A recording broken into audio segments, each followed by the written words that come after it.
Hey hens, how we all do? Oh shit, I got dressed up so nice, right? I mean, put a little bloody bow in my hair, and then I out myself with my Expecto Patron and pyjama bottoms.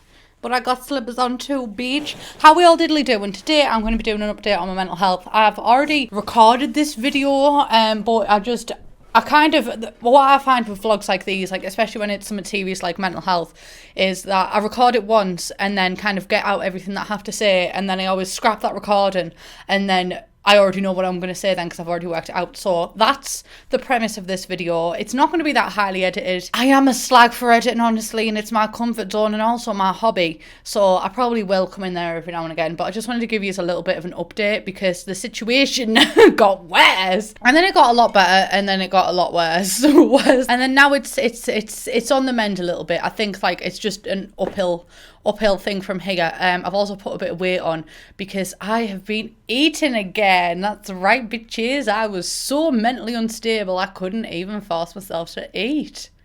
How bad's that?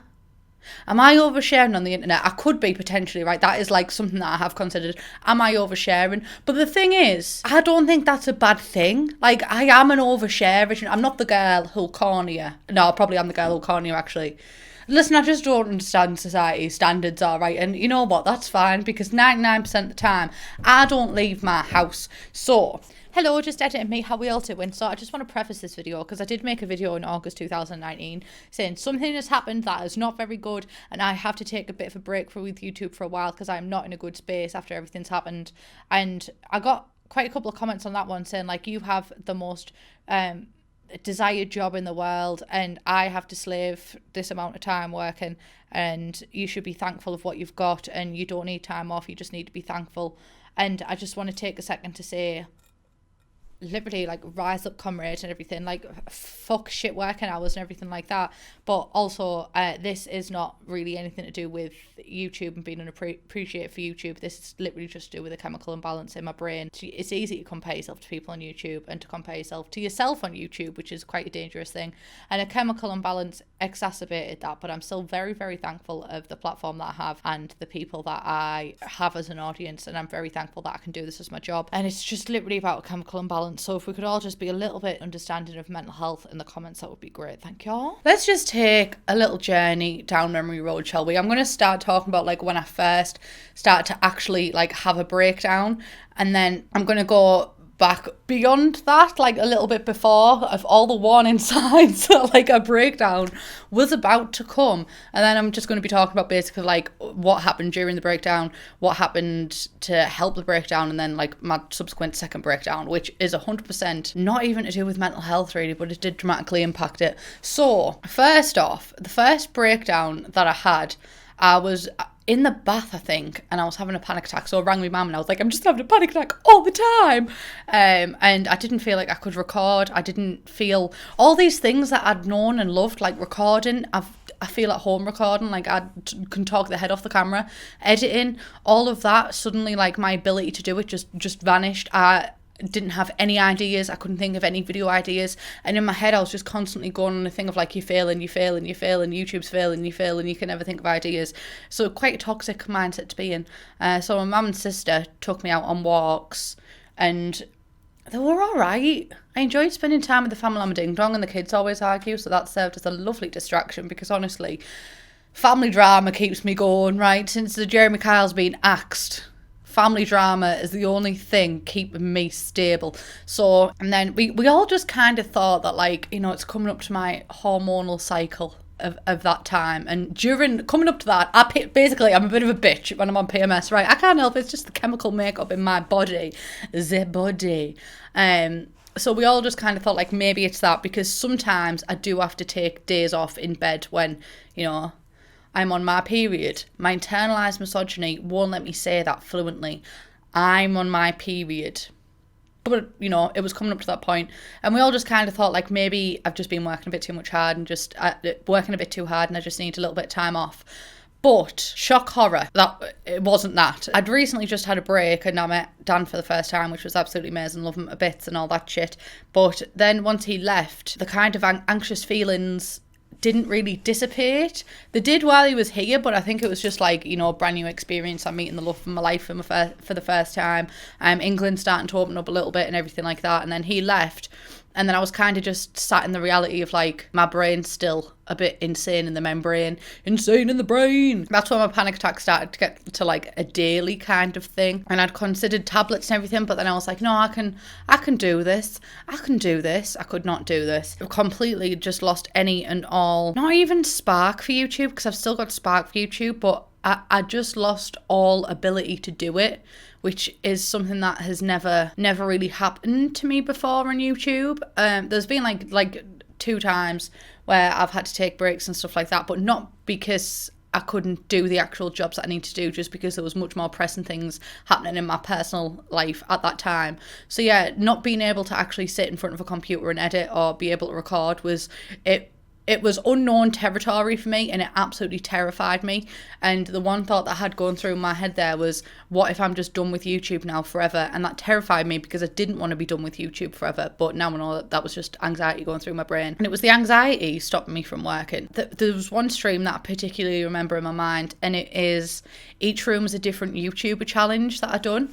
So I streamed that and then made that into a video. But that stream, I was just fake for the entire of it. Like, I was trying to do a fake it till you make it kind of thing, because I thought maybe if I just do it, then I won't be feeling anxious. But I'd done it, and I did enjoy myself, and I know that I did, and I'm glad that I'd done the stream and everything, and I'm glad I'd done the video. But even though I enjoyed myself, anxiety was just like I think I was having multiple panic attacks on that stream, and then editing the video, multiple panic attacks. I just got too scared to upload a video because I thought nobody's going to watch it, which they do. And I know that they do, but anxiety just stopped me being able to see that as a reality. But the thing is, even if, you know, that video ended up being like one of my top videos that I'd done in a while, and even that didn't take the feeling away, and I really thought that it would. I thought that I'd just need like a little bit of like, you know, because at that point I didn't really think that I was struggling with anxiety that much. I thought that it was just a me personal problem. If that makes any sense, I didn't realise that it was a chemical imbalance in my brain.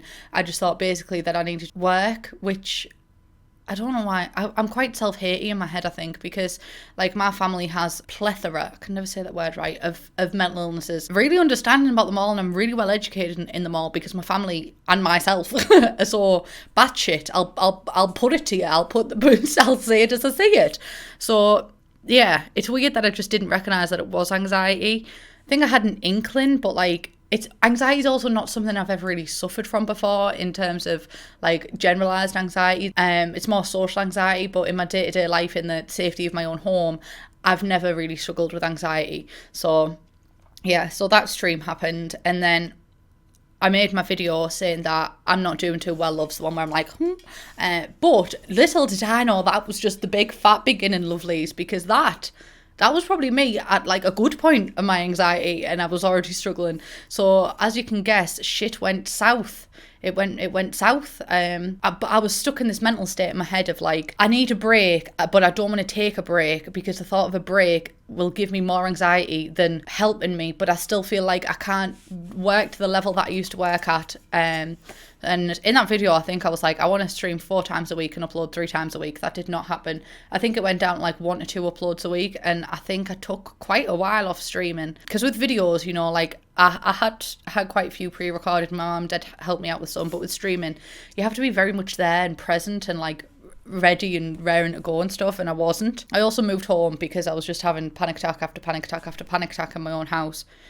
So I moved back home to my mum and dad's for a while. My mum and dad like were absolutely amazing with it, because they were the perfect amount of being there for me and like being nurturing and stuff like that, and like it's okay, but they were also the perfect amount of like, but you can't just let this become you can't just let it take you over. And I think it could have really took me over. There's a video, actually, my mum and dad's video, I think. My dad came around and like sat with me while he edited the video just so I could get work done, and I think that's exactly what I needed, to be pushed but to levels that I was comfortable with. But before all this, I think it's been a very, very, very long time coming, because if I'm looking back over the past 5 months, there was that stream that I had a panic attack live on stream and I had to end it, which never, ever, ever done that before. I felt like Maddie Ziegler when she'd forgot a solo on stage, didn't know what to do. I was daily uploading during quarantine, but there was also times where I just like wouldn't upload for 5 days because I just wouldn't be able to go to the computer, and then it'd dissipate and I'd be okay again. I was like, well, that's just me. Multiple times where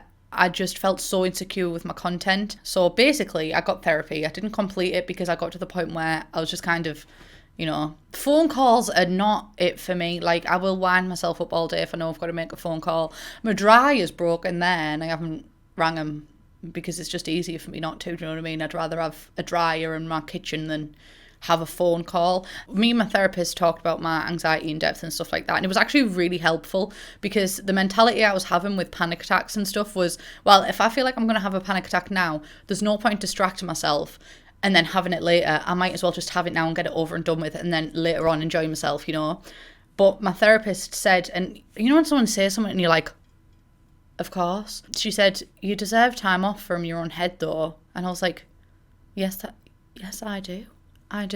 So that's when I started reading. I read Harry Potter and the Philosopher's Stone illustrated edition. I didn't know how to read before that, but we all make progress. So yeah, and basically from talking in depth with my therapist, a lot of it is not even like, because I think one of the main stresses with YouTube that people think of is like nasty comments and everything like that.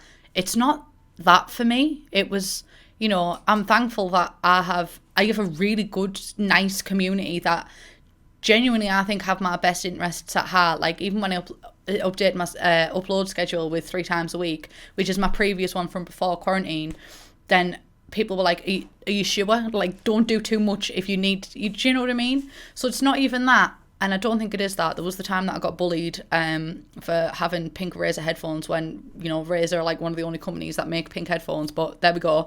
But yeah, it wasn't so much that. I think it was a mix of quarantine, because quarantine I uploaded daily. And while that helped me for a while, because it actually gave me something to do instead of focusing on the depressing state of the world, it also massively changed my content, because my content, I can't do daily uploads with my style of content, because my style of content I record for 2 hours, edit for like 5 or 6, so I have to do it over 2 separate days, and I was squishing all that into one day. And then I was also kind of changing my content to make it work for this daily uploading schedule, which basically gave me massive like existential dread, because I didn't really know who I was anymore. I didn't really know what content to make. And I also made like a year's worth of content in the span of 3 months. So I was also feeling like I don't have any ideas left. I feel like my content's getting repetitive, especially when my anxiety was really bad. Like I know my content was repetitive because I could only do repetitive content because I couldn't, my brain wasn't letting me think of any new type of content. And also, I just had to do what I could do to get by, because completely not making content would just send me deeper, because I fucking love making content. Like, it genuinely is a hobby. The main thing that's caused it, apart from quarantine and corona, because I feel like they're all just regular anxieties, like everything's just heightened, is YouTube Studio. And I was actually talking about this with Dan, my boyfriend, ratata, ad he game, and his anxieties with YouTube are the exact same as my anxieties with YouTube, and I think a lot of other creators can relate as well. And Dan is also uploading his mental health update today. I'm not copying off him and he's not copying off me. We're both just a bit doolally twat, and we both just happen to upload at 6 p.m, so we're not like, let's do a collab talking about our mental health. From him talking to his stream and everything, we don't think that a lot of people who just watch YouTube casually actually know what YouTube Studio is. It gives you your analytics, it gives you your data, it shows how much money you've earned, how many views each video's got and everything like that. And it was always quite simple, and you could delve into the analytics, but like the main page that you were presented with was quite simple. And then YouTube Studio updated, and then to even just check your subscriber count, you have to be presented with a ranking system from 1 to 10, 10 being the worst, 1 being the best, of all of your videos. And if your video is not like a 1 to 5, then it's like, people weren't interested in this one. It can't place things into context either. It can't place things in like, it's October, people are going back to school, your views are probably down. Quarantine is ending for a lot of people, so your views are probably down. It doesn't take any of that into account. So each video that you're uploading is just like 9 out of 10. Nobody wants to watch this video. 10 out of 10. People's interest is not in this video. And over and over and over and over and over and over again, it really starts messing with your mental health. And I think it's a really dangerous thing to, to not even be able to turn it off, or to not even be able to check your subscriber count or anything without seeing this ranking system. Hello, just editing me popping in again. And I think one of the dangerous things that happens with YouTube Studio, which I forgot to mention in this video, is that it kind of changes your self-reflection on YouTube to like, was I proud of a video? Did I like the editing of this video? Into just, how is this video doing on YouTube Studio? Which then starts the mentality of comparing yourself to yourself, but placing it on a ranking system where you're feeling like you constantly have to outdo yourself. But the videos that outdo yourself are the videos that do good. So then you just kind of, you know what? It's just fucking capitalistic, isn't it? Because it's all just to generate YouTube more revenue. And for what? For me to sacrifice my mental health? I don't think so, honeys. I'm not doing it anymore. Still doing YouTube though, but you'll find out what I'm not doing later on in the video. Not like later on in life. Like it's no 2022. I've got chemical imbalance in my head anyway, because there was other things that I was anxious about. That was such an easy thing to focus any and all self-worth, but also anxiety on, because what YouTube Studio does then is it makes you afraid to push the boat out with content, because you're going to get met with like 9 out of 10, 10 out of 10. I used to be with YouTube. I used to push the boat out all the time with my content. I never used to be afraid to take a risk on a video. And if a risk on a video didn't pay off, I'd be like, oh, well, next one, I never used to be like really like, oh, well, this video hasn't got like this amount of views. But that's what I'm like now. And I think it's all because of YouTube Studio. And all of my anxiety, which I cracked with my therapist, boils down to 1 hour first and then 24 hours after you upload a video, which coincidentally is also the same amount of time that YouTube Studio ranks videos from. It's the first hour and then it's the first like 24 hours. After that 24 hours is done, my anxiety just chooses something else to focus on, shall we say, because it's all in that 24 hours. And like, I looked at my channel the other day and I looked at the views and everything, and I looked at the videos that I'd made, and I was like, I'm actually quite happy with where my channel is right now, which is the first time that I can say that in a while. And then curiosity killed the cat, I'm sorry to say. Checked YouTube Studio, my mood went poof. And then I started to get a little bit better from that, started taking meds and also therapy, and both in conjunction with each other really helped, because the meds just kind of like leveled me out enough and brought me up enough to be able to like really fight the anxiety, where before I couldn't eat, couldn't do anything, so I couldn't do it like that. So meds really helped, but it's different for every person. And then it was kind of just like onwards and upwards from there. I still had anxious times and everything, but yeah, it was pretty much going well. And then I had a death in the family, which is hard to like pinpoint actually and like say it was a death in the family, because it was also the death of my closest friend. It's my mum and dad's best mates. It's their son, but I was like raised with him, and we were not just cousins or anything like that, but best friends. Like, we went through all of our emo phases together. He broke up with my first boyfriend for me. We were like a double package deal. If a boyfriend wanted to go on a date with me, I'd have to bring my cousin Connor, and he passed away. And I think a death is already hard to deal with, but especially a death that's so sudden and so unjust, because he was 26, like, it's no age to go. So that hit me like a fucking ton of bricks, and I had to take another 2 weeks off YouTube, but I'm back. The main thing that I want to do is just change things to be how they used to be on YouTube. So I'm just doing it to have fun, because YouTube is my hobby, and I feel like my hobby is being destroyed a little bit by the number system, and I don't like that. I do not like that. If I was that asked about numbers, I wouldn't be voting for fucking Labour with all of their recent failures in the past couple of years, Like, I've always been the type to be like, do what you want to do, not just follow the crowd. And I feel like the YouTube Studio app, which is completely uninstalled from my phone now as well, it kind of promotes the opposite thing of like, follow the crowd, don't just do you, because you're not going to be successful. Where in reality, entire history of series is probably the series that defined my channel. That wasn't successful at first. It was a bit of a flop at first, honestly. And then it massively took off. I'm just not going to even check YouTube Studio anymore. I'm not going to check my subscriber count. I'm not going to check views, anything like that. I'm just literally going to do the content that I have fun doing, and not worrying about a fucking placement on 1 to 10, because when you take it outside of the context of YouTube, it's so frivolous, like, and your content gets views over time as well. Like, there's some videos that have absolutely flopped at first that are on like 500k now, but they were like probably 10 of 10. So I just need to focus on having fun. But all in all, I'm doing good. And Twitch as well is something that I wanted to speak about, if you've even made it to the fucking end of this video. I'm also thinking about changing my streaming times, which which might come as a hit to views, growth, and like sub counts and stuff like that. But I'm just not arsed, honestly. I'm thinking about changing it from 7 to 9 p.m. UK time to 3 till 5 p.m. UK time, because I think that will just genuinely be more enjoyable for me, and that's what I want to get back to, like doing things that I enjoy. Because at the minute, if I stream at 7 o'clock, I might feel like I want to stream at like 2 o'clock, so I'll say, yeah, I'll stream at night. Yeah, I work myself up a lot, so I think changing it to the times when I'm actually most willing and ready to go, like 3 to 5 p.m, will be really good for me. If that takes a drop in viewership, and it's a risk I'm willing to take, honeys, because as well, I never have the time to make a nice tea, because it'll get to like 6 o'clock and I'll be like, I want to make a lasagna, but I can't make a lasagna.